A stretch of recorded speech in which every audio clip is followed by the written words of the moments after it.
할렐루야.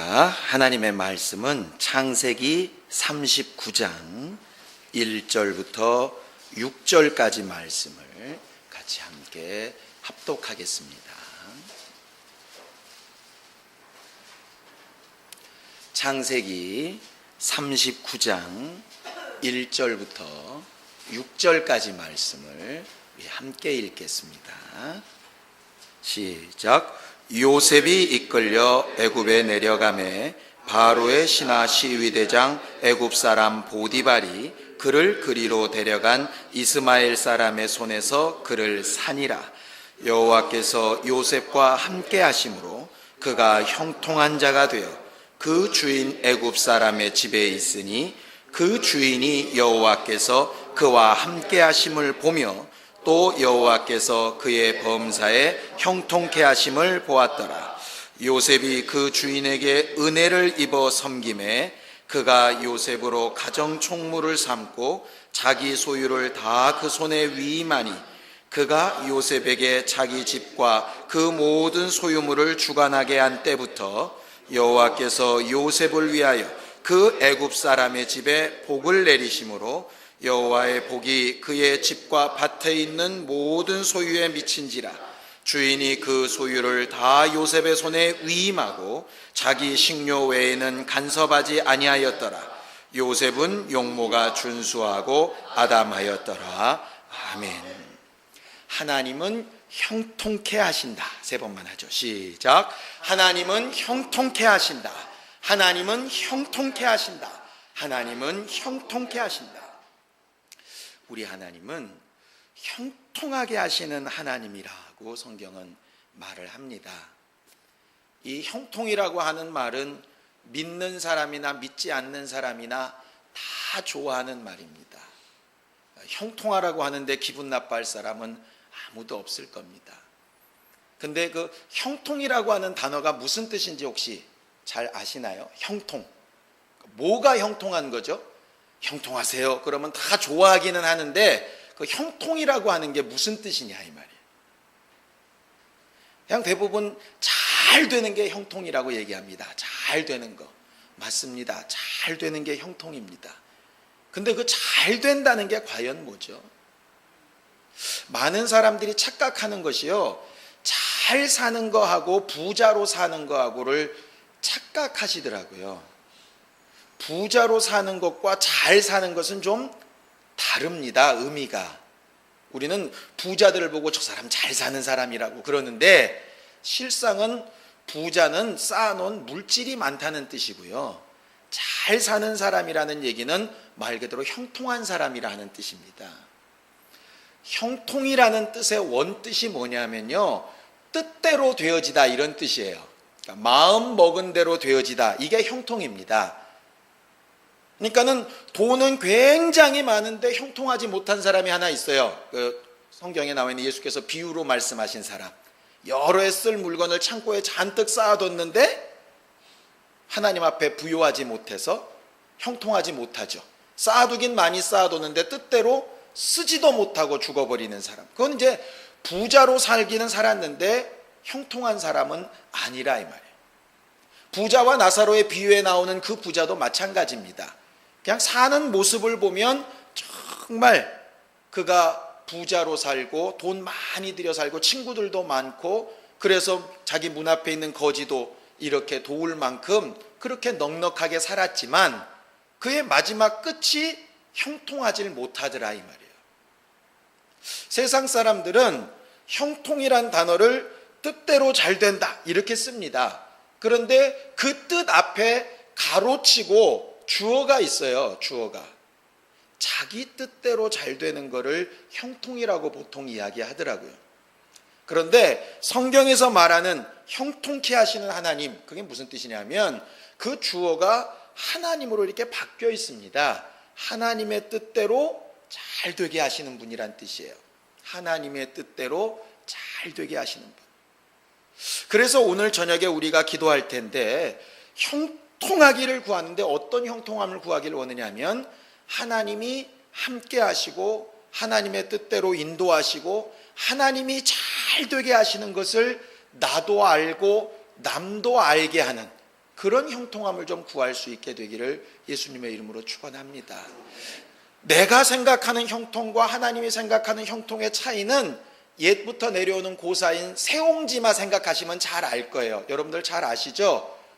어느 날 갑자기 아들이 이렇게 말 타고 가다가 말에서 떨어져 가지고 다리가 부러지잖아요. 잘못됐다고 생각했는데 전쟁이 나니까 아들은 안 가고 뭐 이렇게 되는 얘기 있지 않습니까? 당장 보면 나쁜 것 같은데 그 다음에 보면 좋고, 그거 보면 좋은 것 같은데 그 다음에 보면 또 아니고, 세상 일이라는 것도 우리들은 당장 요 눈앞에만 보면 이게 진짜 굉장히 잘 되면 좋을 것 같은데 실제로 그 다음에는, 그 이면에는 굉장히 위험한 일들이 도사리고 있는 것들을 실제로 많이 보게 되어집니다. 그래서 믿음으로 사는 사람들의 간증들을 간혹 들어보면 이런 얘기들 할 때 있어요. 그 당시에는 이렇게 안 되면 정말 죽을 것 같았는데 돌아놓고 보니까 그때 하나님께서 그 길을 피하게 하셨더라고. 뭐 이런 것들 굉장히 많이 있습니다. 예를 들면 이런 것이었어요. 예전에 부평예배당 있을 때인데요, 지금 안수 집사님 되셨어요. 이 아파트 이거 당첨이 돼야 된다니까, 기도 많이 해서 당첨이 돼야 된다니까, 그래서 전 재산을 놓고 이거 좀 하려고 하니까 당첨돼야 된다고 막 열심히 기도했어요. 안 됐겠죠. 그러니까 이 말을 하는 거 아니겠습니까? 안 됐어요. 그러니까 기도했는데 안 됐다고 막 그랬어요. 그리고 나서 아파트 값이 한번 와장창 떨어졌지 않습니까? 그래가지고 그 아파트 실제로 된 사람들을 막 나중에 프리미엄 주고 산 사람들 전부 다 상투 꼭대기 잡아가지고 몇 천만 원씩 손해볼 때 이 사람은 딱 그거 들고 있다가 나중에 그걸로 헌신하고 이런 것들도 봤다 이 말이에요. 그래 놓고 그분이 얘기합디다. 그때는 그거 안 돼서 되게 속상했는데 몇 달이 못 돼서 딱 이게 뒤집어지더라 이 말이에요. 그러니 지금 당장 일 보고 막 열받고 승질내고 꾀꾀거리고 이러는 게 얼마나 좀 미련한지, 나중을 생각하면 얼마나 이게 창피하고 좀 민망한 일인지, 그런 것들을 이렇게 보게 되어집니다. 성경은 하나님께서 우리를 형통케 하시는데요, 하나님이 말씀하시는 대로 이렇게 형통케 하신다라고 그렇게 되어져 있어요. 오늘 성경에 보면요, 성경에 형통한 사람, 그럼 아주 대표적으로 제일 많이 단어로 표현된 것 한 4번 정도 나와요. 요셉에 대해서 형통한 사람, 형통케 하신 사람, 이게 4번 정도 나오는데 유일하게 요셉입니다. 요셉한테는 계속 형통하다는 말을 써요. 그런데 실제로 가만히 보세요. 이 사람이 정말 형통한가?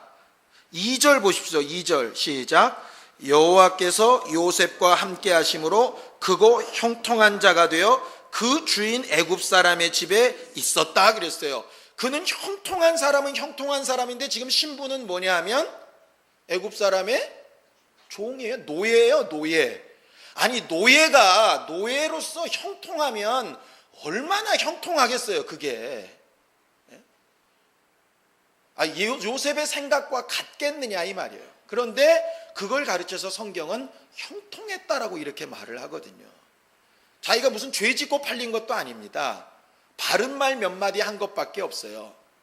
많은 사람들이 요셉이 왜 팔렸냐 여러 가지 이유를 댑니다. 첫 번째는 그 형들이 정말 나빴다, 어떻게 친족을 그렇게 파냐 뭐 이렇게 얘기하는 경우도 있고, 두 번째는 그 아버지가 자식 교육을 잘못시켰다, 편애를 얼마나 심하게 했으면 형들이 그렇게 열받았겠냐 이런 얘기도 있고, 요셉 자체가 좀 애가 좀 싸가지가 없었다, 좀 적당히 형들을 좀 이렇게 좀 덮어주고 이래야지 오지굿대로 이르고 막 이래가지고 어쨌든 형들한테 미움받을 짓을, 별의별 얘기가 되게 많습니다. 근데 성경은 왜 요셉이 팔려서 애굽에 갔어야 되느냐, 하나님의 계획이었다 딱 이렇게 얘기를 하고 있어요. 자, 창세기 15장을 보겠습니다. 창세기 15장 13절에서 15절까지입니다. 창세기 15장 13절에서 15절까지입니다. 함께 읽습니다. 시작. 여호와께서 아브라함에게 이르시되 너는 정령이 알라. 내 자손이 이방에서 객이 되어 그들을 섬기겠고 그들은 400년 동안 내 자손을 괴롭게 하리니 그 섬기는 나라를 내가 징치할지며 그 후에 내 자손이 큰 재물을 이끌고 나오리라. 너는 장수하다가 평안히 조상에게로 돌아가 장사될 것이요. 그렇게 되어져 있어요. 이미 아브라함한테 이삭이 있기도 전부터 네 자손이 애굽으로 들어가서 400년 동안 종살이하다가 큰 재물을 가지고 나올 거다, 이렇게 미리 뜻을 정하시고 약속해 놓으셨다 이 말이에요. 왜 그렇게 하셨느냐? 16절에 읽습니다. 시작. 내 자손은 4대 만에 이 땅으로 돌아오리니 이는 아모리 족속의 죄악이 아직 관영치 아니함이니라 하시더라 그랬어요. 이건 또 뭔 말인가 싶어요. 아브라함의 잘못도 아니고 그 자손들의 잘못도 아니에요. 왜 그러느냐? 가나안 땅을 아브라함에게 주시려고 하는데 기존에 살고 있었던 가나안 사람들이 아직 하나님께서 그들의 권리를 뺏기에는 아직 죄악이 관영치 않아서 걔들이 아직도 하나님 앞에 복받을 만한 부분이 있어서, 다른 말로 얘기하면 남 때문에 너와 네 자손이 손해볼 거다 이 얘기예요. 그 얘기잖아요. 이스라엘 사람들이 흔히 얘기하는 이방인 때문에 니네가 손해볼 거다 이 얘기라니까요. 지금 마치 이방인들이 가득한 수가 차기까지 이스라엘이 더러는 완악하게 되어서 믿지 못하게 하려 하십니다, 이런 말씀처럼 이방인 때문에 지금 유대인이 손해를 본다 이 말이에요. 그걸 가지고 일반적으로 생각을 하면 우리가 뭔 잘못이 있어서, 내가 뭘 잘못했길래 왜 우리한테 이러는 거예요, 이렇게 말할 수 있지 않겠습니까? 근데 그렇게 말할 수 없다 이 말이에요. 왜? 하나님께서 그렇게 정하셨다 이 말이에요. 토기장이가 진흙 한 덩어리로 귀하게 천하게 이때 필요한 것 저때 필요한 것 만드실 수 있는 것처럼 그가 하셨다 이 말이에요. 많은 사람들이 흔히 성경을 좀 알고 하나님의 뜻을 안다고 하면 제일 오버하기 쉬운 것이 뭐냐면 마치 하나님의 뜻을 다 아는 것처럼 착각할 때가 많이 있습니다. 그래서 간혹 이렇게 얘기하죠. 저런 사람 저렇게 사는 거 보니까 하나님께서 저런 사람 안 쓰셔. 저런 거 보니까 하나님께서 복을 안 주실 거야. 저 사람 저러니까 하나님께 복을 받았지. 그건 지금 우리가 그 사람을 보니까 하는 말이고요. 정말 하나님이 그것 때문에 그러셨는지는 실상은 잘 모릅니다. 제일 그것에 대해서 많이 쓰신 것이 어디냐면 욥기 37장이에요. 나중에 시간이 나면 한번 읽어보세요. 왜 37장이 나왔느냐 하면 그 앞에 욥이 마귀에게 시험 받으면서 굉장히 어려움을 당했죠. 그러니까 욥의 친구들이 와가지고 네가 고난받는 이유는 이것 때문이다 저것 때문이다 많이 하나님에 대해서 아는 것처럼 이야기합니다. 욥도 거기에 대해서 막 이야기합니다. 내가 하나님은 그렇지 않다고 또 막 이야기합니다.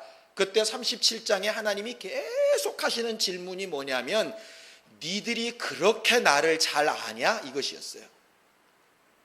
니들이 도대체 나에 대해서 알면 얼마나 아느냐 이 말이에요. 그런데 마치 자기가 다 아는 것처럼 누가 하나님에 대해서 뭐라고 하면 그거 틀렸다 그러고 이건 맞았다 그러고 내가 아는 게 다라 그러고 웃긴다 이 말이에요. 하나님 보시기에. 우리가 하나님의 뜻을 알려고 하고 하나님의 계획을 알려고 합니다. 그런데 아무리 기도하고 아무리 몸부림친다고 하나님의 계획과 뜻을 다 알까요? 모르죠. 다 알면 우리에게 성령을 뭐 하려고 주셨겠어요? 성령은 하나님의 깊은 것이라도 통달하셔서, 반대로 얘기하면 나는 그분의 것을 다 알지 못하니까 나를 위해서 성령으로 간구하게 하신다 하는 거 아니겠습니까? 그렇다면 내가 하나님의 뜻을 다 모르고 하나님의 계획을 다 모르면 내가 알고 있는 그 분량만큼 안에서 정말 하나님께서 이 뜻을 이루시기 위해서 나를 인도하실 것이다 하는 그 믿음으로 막 끝까지 인내하며 갈 수밖에 없는 문제라 이 말이에요. 그걸 가르쳐서 성경은 뭐라고 부르느냐 하면 형통이라는 단어로 부르고 있는 것입니다. 다른 말로 바꾸면 이런 얘기입니다. 거기는 성경 본문으로 다시 돌아가 보세요. 3절을 같이 한번 보겠습니다. 3절 시작.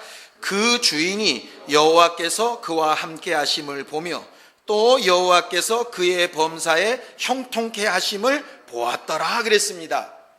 그 주인이라 그러면 이방인입니다. 보디발 얘기예요. 그는 이방인이라 하나님을 모릅니다. 근데 그 이방인이 보기에도 요셉은 하나님과 함께하는 사람이었고 이방인이 보기에도 하나님이 함께 하셔서 잘 되게 하는 사람이었다 이 말이에요. 다른 말로 얘기하면 다른 종들과는 같았겠어요? 달랐겠어요? 달랐단 얘기죠. 사람의 생각에 억울하게 팔려오고 알지도 못하는 땅에 와가지고 저렇게 갑자기 하루아침에 노예가 되고 이렇게 되면 일반적으로 나올 수 있는 것들이 분명히 있다 이 말이에요. 예를 들어 사랑하는 가족이 떠났다? 그럼 일반적으로 나오는 반응들이 있다고요. 죽어라고 기도하고 열심히 사업했는데 무너졌다. 일반적으로 나오는 반응들이 있습니다. 정말 기도하고 열심히 신앙생활 해보려고 했는데 몸에 병이 들었다. 일반적으로 나오는 것들이 있다고요. 그런데 요셉은 그런 일반적인 것과 달랐다는 거죠. 그 다른 것이 그가 의지가 똑바르고 대단히 뛰어나고 똑똑하고 이래서가 아니라 야, 저거 진짜 하나님께서 주시는 힘으로 저렇게 하는구나, 이렇게 알 수 있게끔 그는 남달랐다는 뜻입니다. 하나님이 함께하는 사람들한테는 그런 남다른 점이 있어요. 남다른 점이. 제일 대표적인 경우가 이것입니다. 사울 왕의 사건 때에도 다윗의 사건 때에도 똑같은 단어로 설명하는 게 있는데 뭐냐면 군급이라는 단어가 있습니다. 우리 잘 안 쓰는 단어예요. 군급하다라는 단어가 뭐냐면 너무너무 급하고 너무너무 위경에 빠져서 정신이 하나도 없다, 뭐 이런 뜻이에요. 사울이 막 도망에 갑니다. 적군이 쫓아오고 자기 마음이 너무 군급합니다. 너무 어떻게 피할 길이 없어요. 그러니까 어떻게 되느냐, 자기 병기 든 사람한테 나 좀 죽여달라고, 이방인의 손에 나 죽기 싫으니까 나 좀 죽여달라고, 이렇게 얘기합니다.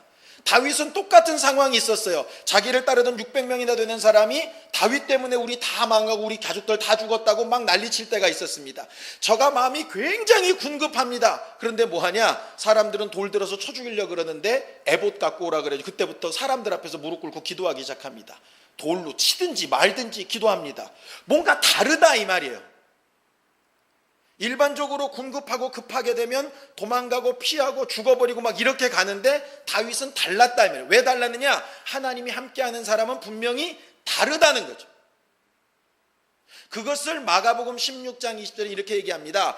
저들이 나가서 복음을 전파할 때 주께서 함께 역사하사 따르는 기사와 표적으로 증거하셨다, 이렇게 얘기되어 있습니다. 기사와 표적이라 그러니까 야, 주님 함께 하시면 능력만 나타나나 보다. 그럼 능력이 안 나타나는 사람은 하나님이 함께 안 하시나요? 하나님이 함께 하시는 사람은 잘 되기만 하나요? 그렇지 않더라니까요. 왜냐하면 하나님이 함께 하시는데도 바울은 옥에 갇히기도 하고요, 죽은 것처럼 내버려지기도 하고요, 예수는 하나님과 끝까지 함께 했는데 십자가에 매달려서 죽으세요. 그런데 무슨 말이냐, 기사와 표적이 꼭 능력만을 이야기해, 능력도 포함해서 뭔가 다르더라 이 말이에요. 그냥 가서 말로 하는 사람과 달리 능력이 나타나든지, 다른 사람들처럼 낙심하고 실망하고 울며 옷을 찢고 막 박박박 땅을 기어야 되는데 그렇지 않고 당당하든지 뭔가 다르더라 이 말이에요. 저들이 왜 다를까? 아, 하나님 때문이구나, 이렇게 알 수 있게끔 하는 것을 가르쳐서 성경은 뭐라고 부르느냐, 형통이라는 단어를 쓴다 이 말이에요. 그러니까 이렇게도 형통이 가능하죠. 남들이 다 안 될 때 혼자 잘 됐다, 이거 형통입니다. 이런 형통은 누구나 다 바래요. 근데 반대의 경우도 있거든요. 옛날에 이렇게 증권회사 이렇게 선전 하나 있었으면 남들이 다 예스할 때 혼자 노할 수 있고, 남들이 다 노할 때 나 혼자 예스할 수 있고, 그런 제가 광고가 생각나는데, 남들이 다 잘 되는데 정말 믿음으로 하는데 안 되는 경우도 있더라 이 말이에요. 안 되는 경우도 있더라. 마치 요셉 같은 케이스죠. 요셉이 뭐 잘못했나요? 그가 꿈꾼 것밖에 없습니다. 꿈은 자기가 꾸고 싶어서 꿨나요? 하나님께서 그렇게 하게 하셨어요. 그래서 하나님께서 주신 것을 자기는 말한 것뿐이고, 형들이 잘못된 건 잘못된 거 잘못했다고 이야기한 것뿐이에요. 형들이 자기를 그렇게 미워하는지 알면서도 아버지 말씀에는 순종해서 형들을 찾아다닙니다. 왜냐하면 형들이 세겜 땅으로 양치러 갔거든요. 세겜 땅은 어떤 일이 있었는지 기억나시죠?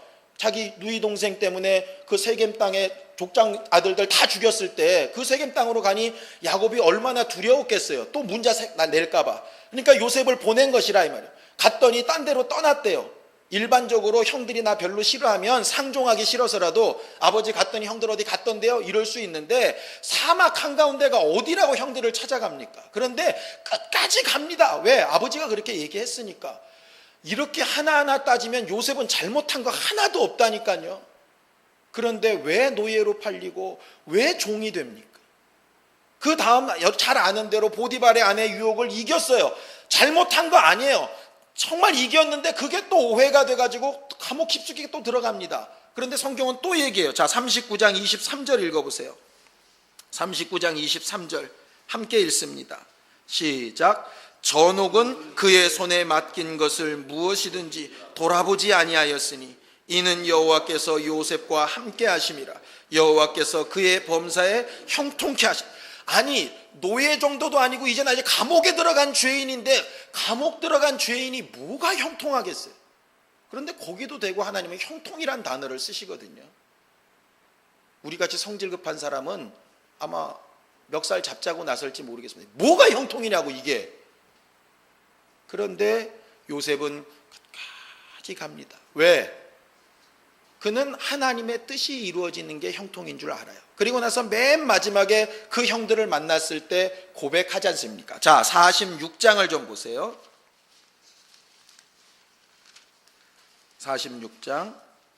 45장을 보겠습니다. 45장 7절을 좀 보세요. 45장 7절 함께 읽습니다. 시작. 하나님이 큰 구원으로 당신들의 생명을 보존하고 당신들의 후손을 세상에 두시려고 나를 당신들 앞서 보내셨나이다. 8절. 그런즉 나를 이리로 보낸 자는 당신들이 아니요 하나님이시라. 하나님이 나로 바로의 아비를 삼으시며 그 온 집의 주를 삼으시며 애굽 온 땅의 치리자를 삼으셨나이다. 이렇게 얘기합니다. 빈말이 아니라 그는 하나님께서 처음 주셨던 그 꿈에서 한순간도 벗어나 보지 않으려고, 자기의 상황이 나빠진 데서 더 나빠지고 그 더 나빠진 데서 더 나빠지고 그랬는데도 그는 하나는 분명하다 이 말이에요. 내가 원하는 대로 지금 흘러가는 것은 아닌데 하나님이 원하시는 대로 흘러가게끔 만들어야 된다 이 말이에요. 그러니 그는 하나님께서 그 안에서 함께 하시는 그 증거를 나타내 보이는 일에 대단히 힘씁니다. 하나님이 언제 그들과 그럼 함께 하신다고 하셨느냐? 자, 시편 1편을 보세요. 여러분들이 잘 아는 말씀이니까요.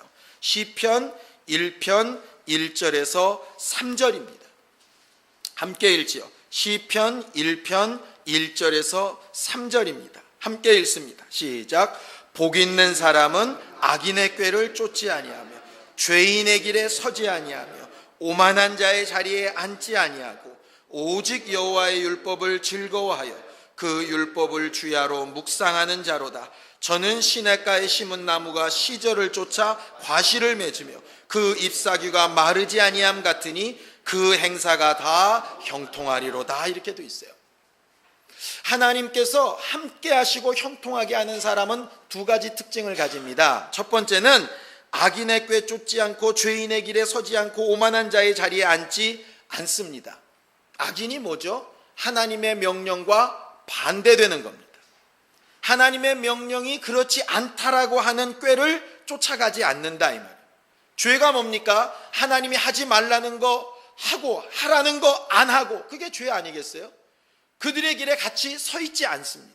오만한 자의 자리, 그렇게 해놓고 나서도 교만해서 회개조차 하지 않아요. 자기는 그럴 수밖에 없었다라고 얘기합니다. 그런 자리에 함께 앉지 않는다 이 말이에요. 대신 어떻게 하느냐? 정말 하나님의 법, 하나님이 주신 꿈, 하나님의 뜻, 하나님의 약속, 그것이 이루어지기를 끝까지 사모합니다. 그런 사람이 형통하대요. 형통하기는 형통한데 어떻게 형통하느냐? 시절을 쫓아 과실을 맺는 것처럼 형통하답니다. 이게 무슨 말이냐? 봄, 여름, 가을, 겨울이 있다면 봄, 여름, 가을, 겨울을 다 지나서 맺는 열매, 그 뜻이에요. 형통한 사람이라 그래서 심어놨다고 열매가 바로 나지 않는다 이 말이에요. 처음에는 그 나무가 그 땅에 적응하기까지 오래 걸리고 뿌리 내리기까지 오래 걸리고 그걸 빨아들이기 오래 걸리고 꽃 피고, 만약에 정말 모든 것이 다 떨어지고 앙상하게 남은 때도 지나가고 그것이 다 지나간 다음에 하나님께서 원하시고 약속하신 그때에 그 결실되어지는 형통함이란 그 뜻이거든요. 이전에게 우리가 기도하고 사모해야 될 것이 뭐냐 하면은요, 내가 지금 처한 상황이 어떠냐, 환경이 어떠냐, 누가 뭐라 그러냐, 어떻게 뭐라 그러냐, 뭐 그거 우리가 다 신경 쓸 수도 있고 그것을 마음 상할 수도 있고 어려울 수도 있고 힘들 수도 있습니다. 또 반대로 하는 일이 너무 잘 되고 너무 기쁘고 너무 막 행복하고 그럴 수도 있습니다. 그런데 진짜 중요한 건 뭐냐면 하나님께서 함께하고 계신 증거가 나를 통해서 나타나고 드러나느냐 이 말이에요. 또 나만 알고 끝나는 게 아니라 그것이 드러나느냐 이 말이에요. 그것을 위해서 우리가 기도하고 그것을 위해서 하나님 일하시기를 사모하는 것이거든요. 세상 사람들은 일이 잘 되면 다 기뻐할 줄 압니다. 그런데 일이 잘못될 때 기뻐하는 건 상상을 못하죠.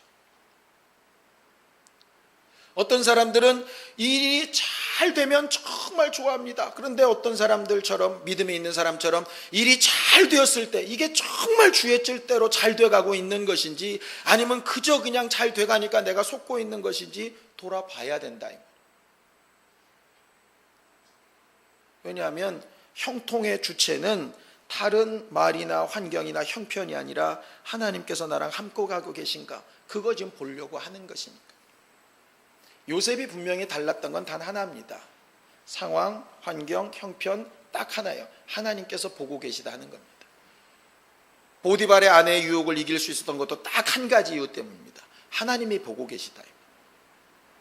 내가 지금 행동하는 거 아무도 모를 수 있다. 그런데 하나님은 보고 계시다. 술 맡은 관원장이 자기를 잊어먹었습니다. 원망도 나오고 속상할 만한데 사람은 잊었어도 하나님은 날 기억하실 것이다.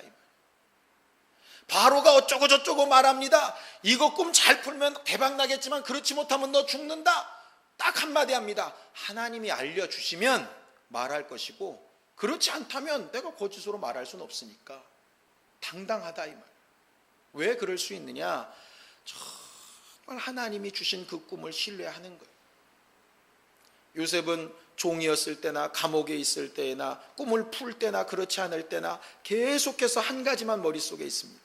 하나님께서 꿈으로 주신 뜻이요. 하나님께서 꿈으로 주신 뜻. 우리는 진리로 들은 하나님의 뜻이 있고 성령으로 깨닫게 하신 하나님의 뜻이 있습니다. 적어도 우리가 노예로 팔린 요셉보다는 낫지 않습니까? 억울하게 옥살이 하면서 10수년 동안을 그 지하 토굴에서 있는 그것보다는 낫지 않습니까? 적어도 사람들한테 여러 가지 어려운 일 당하고 배신당해도 형제들한테 돈 받고 팔리는 정도까지는 안 갔지 않았습니까? 그렇다면 우리가 요셉처럼 하나님께서 우리에게 주신 약속과 그 뜻대로 정말 형통해 보려고 작정하고 그것을 드러내 보려고 몸부림쳐서 함께 기도한다면, 원망하고 불평하지 않고 정말 하나님께서 일하시는 것을 보려고 한다면 그가 안 도우시겠습니까? 이 저녁에 우리가 그것을 놓고 좀 기도하길 원합니다. 지금 상황이나 형편이 우리 마음대로 되지 않은 것 있을 수 있습니다. 내가 계획했던 것과 전혀 상관없이 막 이상한 쪽으로 흘러갈 수도 있을지 모르겠습니다. 그런데 정말 하나님 앞에 또 사람들 앞에 보여야 될 것은 정말 하나님이 함께 하시는 사람처럼 뭔가 달라야 된다는 거예요. 뭔가 달라야 된다는 거예요. 그것이 큰 이적이나 표적처럼 대단한 이적이면 참 폼나고 멋지겠지만 그런 게 아닐지라도 말이에요. 뭔가 달라야 된다. 우리는 그런 신앙생활 할 수 있기를 원하고 그 일의 결과로 마지막 날에 정말 하나님 앞에 형통한 사람이고 저는 정말 하나님과 함께하는 사람이었다. 저 교회는 정말 하나님과 함께하는 교회다. 저 사람은 정말 하나님께서 도우셨던 사람이다. 이런 증거를 듣고 볼 수 있는 우리 모두가 되기를 예수님의 이름으로 축원합니다. 예수여 두 번 부르고 간절히 같이 기도할 때 하나님 나랑 함께 해주시고 정말 내 상황, 환경, 형편과 상관없이 하나님의 뜻과 하나님의 생각과 하나님의 계획대로 순종하여 나아가길 원하고 모르는 것을 성령의 후원하심을 받아 나아가길 원하오니 도우시고 역사하여 주시고 내가 미련하여 깨닫지 못하는 것 깨닫게 하시고 알게 하시고 분명케 하여 주셔서 상황도 이기고 형편도 이기고 모든 것 가운데 승리하게 하시고 도우신 하나님의 증거를 보게 하여 주시옵소서. 예수여 두 번 부르고 간절히 같이 기도하겠습니다. 예수여, 예수여. 거룩하신 하나님 아버지, 우리는 하나님께서 우리에게 약속하시고 품으신 뜻대로 형통한 사람들이 되어지기를 원합니다. 하나님과 함께하는 즐거움과 기쁨이 있기를 원하고 우리의 연약한 가운데 하나님이 공급하시는 힘으로 살았다 이름하는 사람들이 되어지기를 간절히 사모합니다. 하나님의 말씀을 끝까지 붙들고 인내하며 세상 사람들이 사는 습관을 쫓아 행하지 않도록 도와주시옵시고 그것이 혹 고난같이 보이고 어쩔 때는 내 습성에 맞지 않아 힘들지라도 도우시고 후원하시는 하나님의 능력으로 변화받고 또 변화받아서 하나님께서 얼마든지 쓰시고 함께 하시는 증거가 나타나는 우리 모두가 다 되게 도우시고 역사하여 주시옵소서. 이를 돕기 위하여 성령을 우리에게 보내셨사오니 그 성령을 의지하여 살려 할 때마다 늘 함께 하시고 도우시며 생명 주시는 증거로 충만케 되게 하여 주시옵시고, 말씀이 우리 안에 살아 우리를 사로잡아 인도하며 우리를 이끌며 우리를 만들어 가시는 거룩한 체험으로 충만하게 하여 주시옵소서. 그래서 하나님께서 우리와 함께 하시는 증거를 나도 알고 남도 알게 하여 주시고, 특별히 우리 행복한 교회가 하나님 뜻대로 하나님과 함께 성령의 후원하심을 따라 하나님의 방법대로 사는 사람들인 것이 분명히 드러나 다른 이들을 살리고 위로할 수 있는 주님의 지체들이 다 되도록 도와주시옵소서. 영육간에 강건하게 하시고 믿음으로 행하게 하여 주시옵소서. 겸손한 마음으로 주께 감사하며 물질드린 모든 주 예수의 사람들을 일일이 기억하여 주시옵시고, 물질이 주일이 아니라 하나님이 주인이신 것을 고백하여 싸우니 하나님, 저들을 영혼도 육체도 환경도 형편도 물질로도 부유할 수 있도록 도우시고 역사하여 주시옵소서. 예수님의 이름으로 기도하였습니다. 아멘. 이제는 우리 주 예수 그리스도의 은혜와 하나님 아버지의 극진하신 사랑과 성령님의 감동하시고 교통하시는 분명한 증거가 하나님과 함께함으로 형통케 하심을 얻기를 위하여 기도하며 돌아가는 모든 주 예수의 사람들과 그의 가정과 자손들 위해 이제로부터 영원까지 함께 있을지어다. 아멘.